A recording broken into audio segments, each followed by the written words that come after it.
ये पूरे देश के 125 करोड़ बहुजनों का अपमान है। कायदे से तो महाराष्ट्र के मुख्यमंत्री को, गवर्नर को, सारे लोग को आना चाहिए प्रोटोकॉल में।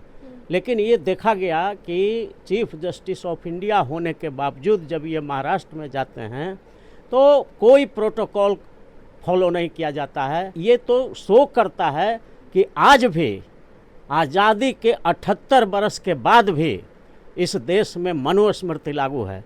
इसलिए कि शेड्यूल कास्ट, शेड्यूल ट्राइब, अति पिछड़ा, ओबीसी और माइनॉरिटी जिसको शूद्र कहा गया है मनुस्मृति में, वो आज भी जब भारत का मुख्य न्यायाधीश भी बन जाता है तो उनको स्वागत नहीं किया जाता है, सम्मानित नहीं किया जाता है, प्रोटोकॉल फॉलो नहीं किया जाता है। यही घटना हुई थी राष्ट्रपति द्रौपदी मुर्मू के संबंध में भी। उनको भी जब पार्लियामेंट का नई बिल्डिंग का जब उद्घाटन हो रहा था तो उनको नहीं बुलाया गया। ये लोकतंत्र है, ये लोग भूल जाता है और ये आग की तरफ फैल रहा है कि द्रौपदी मुर्मू साहब का अपमान हुआ इस देश में अपमान हुआ हमारे चीफ जस्टिस ऑफ इंडिया। देश के नए न्यायाधीश बी.आर. गवई प्रोटोकॉल का पालन नहीं होने के बाद जो है उन्होंने चिंता जाहिर की है। महाराष्ट्र दौरे को लेकर वो नाराज भी हैं। इन्हीं सब मुद्दों पे बातचीत करने के लिए हमारे साथ पटना हाईकोर्ट के जाने माने वकील अरुण कुशवाहा जी हैं। इनसे जानेंगे कि सीजीआई के लिए क्या प्रोटोकॉल होते थे। सर, बहुत बहुत स्वागत है आपका। नमो बुद्धाय, जय भीम, जय भारत। ये देश जो है लोकतंत्र है यहाँ, और लोकतंत्र में एक प्रोटोकॉल बना हुआ है। जो टॉप मोस्ट पद है देश का वो राष्ट्रपति होते हैं, महामहिम राष्ट्रपति होते हैं। उसके बाद प्रधानमंत्री होते हैं, उसके बाद चीफ जस्टिस ऑफ इंडिया होते हैं, और उसके बाद नीचे और सब सारे मुख्यमंत्री और सारे पदाधिकारी हैं। तो एक प्रोटोकॉल है कि जब किसी नेशन का एक विंग का हेड, जुडिशियरी का हेड कहा जाता है इनको, चीफ जस्टिस ऑफ इंडिया को, और ये शपथ लिए तो पूरे देश का जुडिशियरी का हेड जब बन गए तो किसी भी राज्य में अगर इनका दौरा होता है तो ये प्रोटोकॉल कहता है कि वहाँ का डीजीपी, जिस जिला में जा रहे हैं वहाँ का एसपी, कमिश्नर, ये सारे लोगों को उनको टेकअप करना है और उनको जो है साथ में ले जा कर के सुरक्षा मुहैया कराना है। और जहाँ कहीं भी कार्यक्रम होगा पूरे उस इलाके में प्रोटोकॉल का पालन किया जाना है। कायदे से तो महाराष्ट्र के मुख्यमंत्री को, गवर्नर को, सारे लोग को आना चाहिए प्रोटोकॉल में। लेकिन ये देखा गया कि चीफ जस्टिस ऑफ इंडिया होने के बावजूद जब ये महाराष्ट्र में जाते हैं तो कोई प्रोटोकॉल फॉलो नहीं किया जाता है। न तो वहाँ के गवर्नर आते हैं, न मुख्यमंत्री आते हैं, न वहाँ के कमिश्नर आते हैं, न एसपी आते हैं।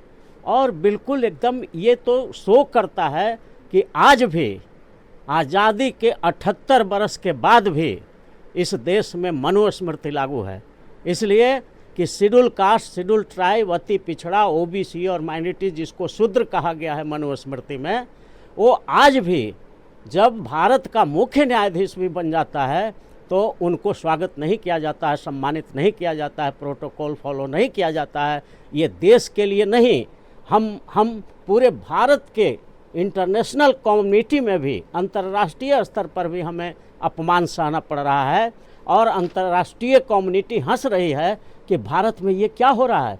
आज भी वहाँ मनुस्मृति लागू है, आज भी इतना भेदभाव है, डिस्क्रिमिनेशन है कि एक शेड्यूल कास्ट का चीफ जस्टिस ऑफ इंडिया बन जाता है, उसके बावजूद भी उनको सम्मान और मान नहीं दिया जा रहा है। यही घटना हुई थी राष्ट्रपति द्रौपदी मुर्मू के संबंध में भी। उनको भी जब पार्लियामेंट का नई बिल्डिंग का जब उद्घाटन हो रहा था तो उनको नहीं बुलाया गया। मंदिर का जो वहाँ उद्घाटन हो रहा था, राम मंदिर का, तो इस वजह से नहीं बुलाया गया कि वो शेड्यूल कास्ट के हैं। उसी वजह से इनको भी प्रोटोकॉल नहीं दिया गया क्योंकि ये शेड्यूल कास्ट का है। कोई और जाति के होते तो प्रोटोकॉल। हाँ, बिल्कुल। अगर वो उच्च जाति वर्ग के होते, हाई कास्ट हिंदूज क्लास के होते, ब्राह्मण होते, भूमिहार होते, राजपूत होते, लाला होते, या बड़े जाति में होते, तो पूरा देखते कि पूरा महाराष्ट्र का जितना प्रशासन है, राज्यपाल, मुख्यमंत्री और वहाँ का डीजीपी, वहाँ का कमिश्नर, सारे लोग उनके प्रोटोकॉल में हाजिर हो जाते और सम्मान के साथ उनको जहाँ जिस सम्मेलन में या मीटिंग में या जहाँ भी जाना हो वहाँ तक सम्मान के साथ पहुँचाया जाता है। ये साधारण प्रोटोकॉल है जिसको फॉलो नहीं किया जाना। ये हम इस देश के लोगों को आह्वान करना चाहते हैं खास करके शेड्यूल कास्ट, शेड्यूल ट्राइब, अति पिछड़ा, ओबीसी और माइनॉरिटी, जिसकी आबादी इस देश में 90% है। संख्या के हिसाब से 125 करोड़ हैं।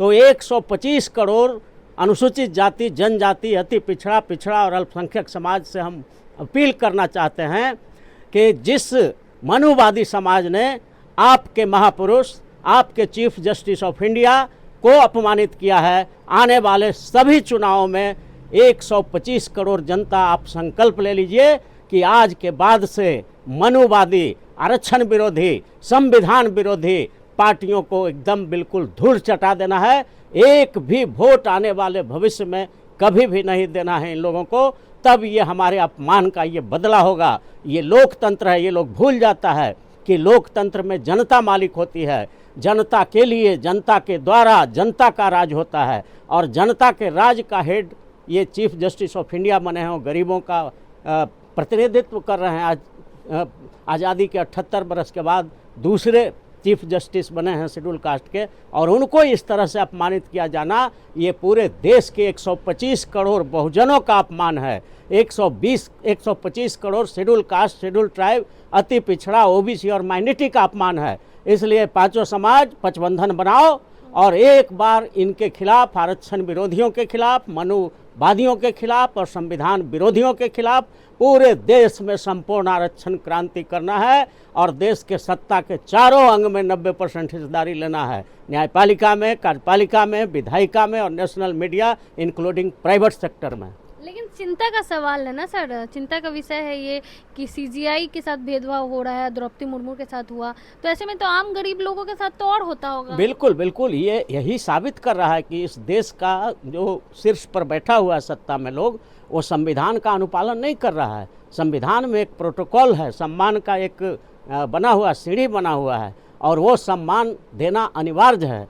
तो भारत के संविधान का ये लोग अपमान कर रहा है, देश की जनता का अपमान कर रहा है, बहुमत का अपमान कर रहा है। जिन लोगों ने, जिन शेड्यूल कास्ट, शेड्यूल ट्राइब, अति पिछड़ा, ओबीसी और माइनॉरिटी ने इस सरकार को 240 सीट दिया है इस बार, उन समाज के लोगों का ये अपमान कर रहा है। हमको तो समझ में नहीं आता है कि इतना भी कम ज्ञानी लोग हैं जो अपने ही समाज, जिसने इसको बनाया है, उस समाज के लोग का सम्मान करना ये लोग नहीं जानता है। तो एक बार इस बार नारा दे रहा था कि अब की बार 400 पार, तो जनता ने ला दिया 200 पार, अबरी 100 भी पार नहीं करेंगे। इसी तरह से अगर अपमानित होता रहा देश का 125 करोड़ बहुजन, 125 करोड़ जो शूद्र समाज हमारा है, SC, ST, MBC, OBC और माइनॉरिटी, इसी तरह से बड़े पदों पर जाने पर भी अपमानित होता रहा, तो हम दावे के साथ कह सकते हैं कि आने वाले चुनाव में भाजपा और RSS गठबंधन जो NDA है वो 100 सीट भी पार नहीं करेगा, क्योंकि काफ़ी आक्रोश है 125 करोड़ जनता में और ये आग की तरह फैल रहा है कि द्रौपदी मुर्मू साहब का अपमान हुआ इस देश में। इस देश में अपमान हुआ हमारे चीफ जस्टिस ऑफ इंडिया, जो कस्टोडियन ऑफ द जुडिशरी आज हैं, भारत के शीर्ष पद पर हैं जुडिशरी का, उनका जब अपमान हो सकता है तो आम पब्लिक का क्या हो सकता है हसर, ये हम कल्पना कर सकते हैं। नाराजगी भी बिल्कुल बिल्कुल, उन्होंने भी नाराजगी जाहिर की है और हम तो मांग करते हैं कि इस तरह के जो ऑफिसर्स हैं, जो इस तरह का जो डिसिप्लिन का पालन नहीं किया है, उनके खिलाफ कड़ा एक्शन लेना चाहिए। अवमानना का भी केस होना चाहिए, क्योंकि ये जुडिशरी का अपमान है, एज ए इंस्टीट्यूशन न्यायपालिका का अपमान है कि उसके हेड को आप प्रॉपर सम्मान नहीं दे रहे हैं, प्रोटोकॉल फॉलो नहीं कर रहे हैं। तो ये एकदम prima facie contempt of court है and they should be punished. Contempt proceeding should be initiated against those all guilty persons who have violated the protocol. चलिए, बहुत बहुत धन्यवाद। हमारे साथ अरुण कुशवाहा जी थे। आपने सुना इन्होंने क्या कुछ कहा। बाकी पूरे मामले को लेकर आप क्या कुछ सोचते हैं, अपनी राय कमेंट बॉक्स में ज़रूर दें। धन्यवाद।